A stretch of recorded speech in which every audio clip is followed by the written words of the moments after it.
Italy is out of the World Cup 2026. Yes, you heard it right.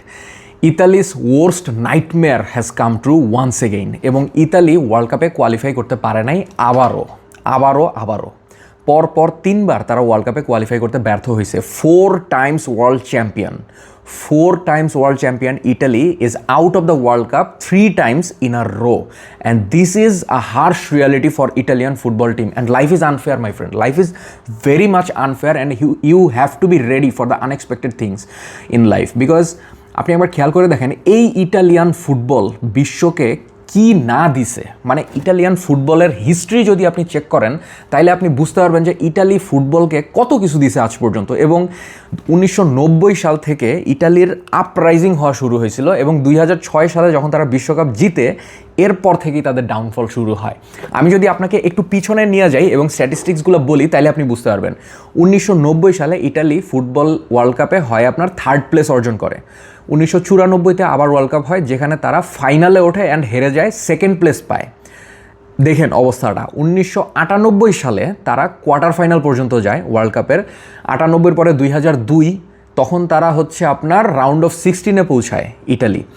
এরপরেই হচ্ছে 2006 that moment যখন Italy বিশ্বকাপ জিতে যায়। এই হলো 5টা আমি মনে করেন যে বিশ্বকাপের মানে ইনার রো স্ট্যাটিস্টিক্স বললাম ইটালির 2006 পর্যন্ত যখন তারা বিশ্বকাপ জিতে যায়। And then the downfall starts. আপনি দেখেন 2006-এর পরে বিশ্বকাপ হয় 2010-এ, ঠিক আছে? অ্যান্ড ইতালি গ্রুপ স্টেজ থেকেই নক আউট হয়ে যায়। দেন আবার 2014-তে বিশ্বকাপে ইটালি কোয়ালিফাই করে এবং ইটালি ওইখানেও গ্রুপ স্টেজ থেকে নক আউট হয়ে যায়, exit from group stage. Then the moment comes when 2018-তে ইতালি কোয়ালিফাই করতেই ব্যর্থ হয় ওয়ার্ল্ড কাপে।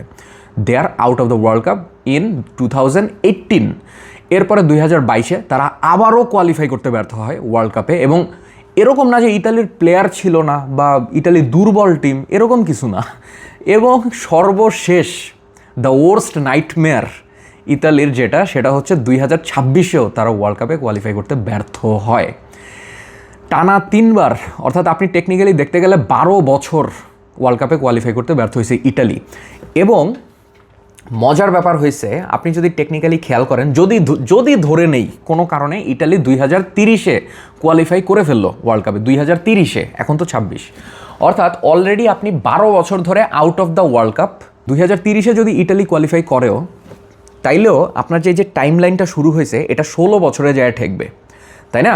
এবং কোনো কারণে এখন তো আর এটা প্রশ্নের ঊর্ধ্বে না, তাই না? Now this is a question mark as well যে ইটালি 2030-এ যায়ও কি কোয়ালিফাই করতে পারবে। কারণ এই বিশ্বকাপটা পার্টিকুলারলি এই বিশ্বকাপে কোয়ালিফাই করাটা মানে খুবই জরুরি ছিল আমি বলবো। আগে তো আপনার অনেক কম দেশের মধ্যে বিশ্বকাপ হইতো, খুব সম্ভবত 32টা দেশের মধ্যে মনে হয়। এখন তো 48টা দেশের মধ্যে বিশ্বকাপ হবে ভাই। এখন আপনি কি বলবেন বলেন? মানে 48টা দেশ বিশ্বকাপ খেলতেছে and still Italy missing out. এমন না যে ইতালির এবার প্লেয়ার ছিল না বা টিম ভালো না, এরকম কিছু কিন্তু হয় নাই। আপনি চিন্তা করেন ডোনারুমা ওয়ার্ল্ডের বেস্ট গোলকিপার, আপনি এই মুহূর্তে বলতে পারেন কোর্তোয়ার আগে পরে 1-2-3-এর ভিতরে তো আসবেই ভাই ডোনারুমা, তাই না? এটা নিয়ে তো আর্গিউ করার কিছু নাই। He will miss the world cup. Sandro Tonali from Newcastle, Locatelli from Juventus, Bastoni from Inter Milan, Arsenal থেকে কালাফিওরি, বারেল্লা ইন্টার মিলানের মেইন মিডফিল্ড। ফিফা ওয়ার্ল্ড র্যাঙ্কিংয়ে ইতালি রাইট নাও 12তম স্থানে আছে, অর্থাৎ 12। সো 12 নাম্বারে থাকা ফিফা ওয়ার্ল্ড র্যাঙ্কিংয়ের একটা দল কোয়ালিফাই করতে পারে নাই। So this is ridiculous. এবং ইটালির হয়ে সর্বশেষ বিশ্বকাপে গোল স্কোর করেছিল 2014-তে I think Mario Balotelli, against কোন দল? ইংল্যান্ড হইতে পারে মেবি, আমার সঠিক খেয়াল নাই। এবং মাঝখানে কিন্তু ইতালির খুব আপরাইজিং হচ্ছিল যখন ইতালি আপনার এই যে ইউরো জিতে যায়।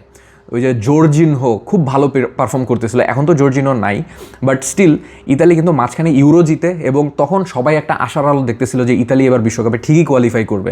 অ্যান্ড আপনি একবার চিন্তা করে দেখেন যখন 2006-তে ইতালি ওয়ার্ল্ড কাপ জিতে তখন তাদের স্কোয়াডে কারা কারা ছিল। ইটালির ফুটবল হিস্ট্রি অ্যান্ড ইটালির প্লেয়ারদের নিয়ে যদি কথা বলা শুরু করি তাহলে এটা শেষ হবে না। I will make videos regarding Italy and Italian football history in my channel, and আপনি এগুলো জানতে পারলে আসলেই ফ্যাসিনেটেড ফিল করবেন আমার মনে হয়। আমি কালে কালে বিভিন্ন সময় বিভিন্ন ভিডিও টিডিও নিয়ে আসবো ছোটো ছোটো, যেগুলোর মধ্যে আপনার ইটালিয়ান ফুটবল হিস্ট্রি অ্যান্ড তারা কীভাবে ফুটবলকে শেপ দিছে, হ্যাঁ, এবং তাদের অনেক ইন্টারেস্টিং স্টোরি আছে যেগুলো হয়তো মানুষের কাছে এখনও ওইভাবে পৌঁছায় নাই। So I will try to do that. Anyways, ব্যাপারটা হচ্ছে আপনার ইটালির যে ফুটবল আপনার স্কোয়াড ছিল 2006-এ, যেখানে আপনার কানাভারো, মালদিনি, মানে ওয়ার্ল্ডস বেস্ট ডিফেন্স আপনি কনসিডার করতে পারেন উইদাউট এনি ডাউট। হ্যাঁ, নেস্তা সো মালদিনি নেস্তা একটা জুটি ছিল। So this was a deadly combo defensive জোনে। দেন আপনার বাজ্জিও, দেল পিয়েরো, পিরলো, যাদের কম্প্যারিজন হয় আপনার Xavi, Iniesta, Busquets, Modric, Toni Kroos, মানে এরা এদের নিচে আসতে পারে, বুঝছেন, এরকম লেভেলের প্লেয়ারেরা পিরলো, দেল পিয়েরো এরা। সো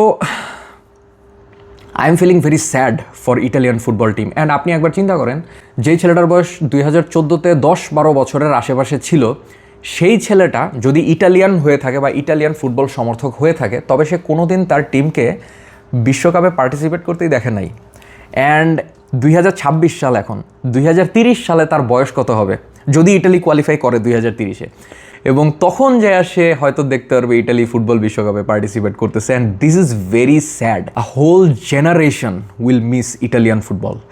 আমি এটাও দেখছি অনেক জায়গায় যে ইটালিয়ান ফুটবল কিট, অর্থাৎ ওয়ার্ল্ড কাপের নিউ কিট তারা পর্যন্ত লঞ্চ করে ফেলছিল। বাংলাদেশের বিভিন্ন জায়গায় তো বেচা বিক্রিও শুরু হয়ে গেছিলো, এরকম একটা অবস্থা।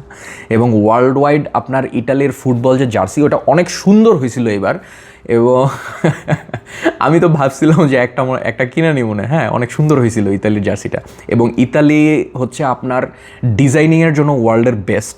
আপনার যত ফ্যাশন ডিজাইনিং আছে ওয়ার্ল্ড ওয়াইড, ম্যাক্সিমাম মানে বেস্ট ডিজাইনার আপনি ইটালিয়ান জোনেই খুঁজে পাবেন। সো ওই দিক থেকে চিন্তা করলে ওদের জার্সিগুলো সুন্দরই হয় সাধারণত।